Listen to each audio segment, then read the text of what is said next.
Hello and welcome everyone. This is Type V3 with a non-transforming Transformers review of the Kotobukiya D-Style Optimus Prime, a super deformed plastic model kit rendition of the heroic Autobot leader. Being a model kit, it's only natural to start with a parts breakdown. There's a total of 8 plastic runners, 3 sets of polycaps, and a sheet of stickers with Autobot logos. What's important to note is that while there's a numerous amount of parts, the actual frame sizes are relatively small. This translates into fewer total pieces, and moreover, a quick and simple build process. For those unfamiliar with Kotobukiya kits, they're completely snap-fit and require nothing more than a good pair of side cutters. In terms of difficulty, you can look at D-Style as being somewhere in between Bandai's SD and HG Gunpla. All in all, this kit is easy to assemble from start to finish. Fully built, and the D-Style Optimus Prime rocks his classic G1 look, only in a much cuter form.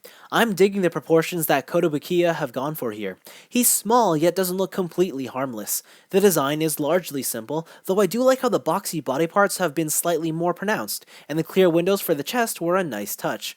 Surface detailing is minimal, as expected. Still, there's enough going on to keep things from being too bland.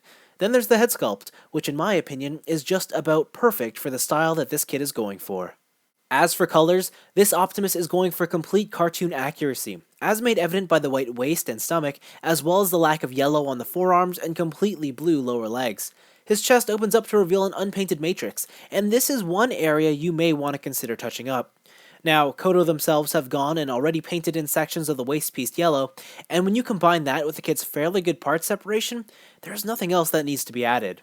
When it comes to some model-specific aspects, the kit does have some notable seam lines to cover, the most obvious being the one that runs down the side of the helmet, followed by the backs of the legs. Nub marks aren't too bad on Optimus Prime, just be cautious of the blue plastic frame as those parts have the worst gate placement. Otherwise, if the cartoon look is what you're after, a straight-built D-Style Prime should mostly satisfy. When it comes to size, Optimus Prime stands at about 10 centimeters or 4 inches tall. It's a good size, though being non-scale, I'm not entirely sure what would be most optimal to display him against. A polycap in the neck provides Prime with all of his head motion, so he can go side to side, up and down is pretty okay. There is some tilting. If you lift it slightly upwards off of the peg, you can get more rotation and movement out of it, so it's pretty good. The mouth guard here is connected to the antenna, so if you move these forward, it looks like he can talk, which is kind of endearing, and I kind of like that a lot. You've already seen that his chest can open up, pretty simple, nothing special there.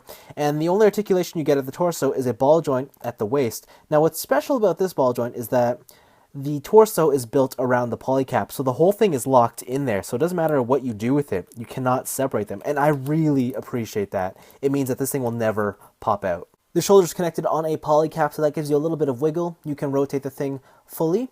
There's a hinge right inside here to let it extend outwards. You don't have a bicep swivel, but what you do have is a swivel at the top of the elbow. You do have a single joint at the elbow. It's about 90 degrees. It's okay. I didn't expect anything more. And then, of course, for the wrists, it's just a simple ball joint. The legs are kind of interesting. First of all, this waist piece kind of blocks all articulation in the hips, so they can't really move anywhere. But what you can do is pull the entire assembly down. This lets you have it kick out forward. Side is a little bit limited. There is a slight wiggle of rotation at the top of the knee here. There is a single joint at the knee. And then the ankle here is on a polycap that can sort of swivel back and forth this way and sort of tilt forwards and backwards. Articulation on D-Style Prime is pretty basic. He's not going to be doing anything fancy, but there's still enough going on in here to achieve some creative poses. Accessory inclusions are minimal with this kit. First up, a single right hand pointing finger and a clear orange energy axe. Both incorporate a peg connection that plug into a polycap that's on the kit's wrist and should allow for more display options. The pointing finger and axe are fairly basic in both use and appearance. Next, the Ion Blaster, and it's disappointing. Not only is it completely unpainted, it's molded in the wrong color, light gray. I have no idea why Kotobukiya just didn't mold this weapon in black plastic. Seems like a complete oversight on the development level. At least Prime can hold it without issue. Finally, the mini truck, and again, what a disappointment. From initial product shots, I always knew at some point this piece would require extra paint. However, I was shocked to find out how much work would actually be needed. If painting's not your strong suit, you might as well leave this accessory on the runner. Conversely, it could also be one of the more endearing items in the set. For a while, I've been sitting on the sidelines, casually glancing at Kotobukiya's D-Style model kit line, tempted to explore their offerings. Now, with their commitment to Transformers and the release of Optimus Prime, I've finally jumped in, and well, my thoughts are mixed, to say the least. To get the most important fact out of the way, this kit is expensive. It's 3,000 yen. To put that into context, that's about twice as much as a standard Bandai high-grade Gundam, or for Transformers fans, a single Voyager class action figure. It makes no sense from a value perspective.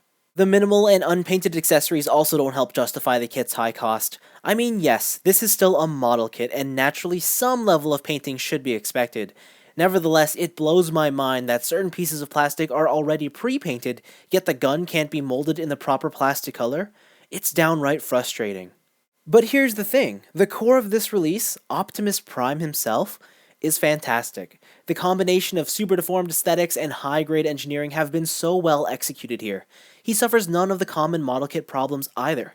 No loose joints, no pieces popping off, and built incredibly solid.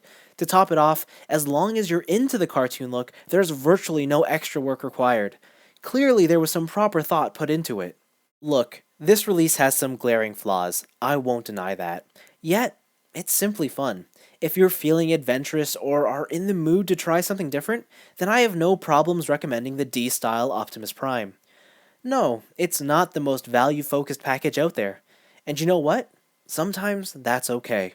But that's all for me. Thanks for watching, and like with every Optimus Prime release, a matching Megatron shouldn't be too far away.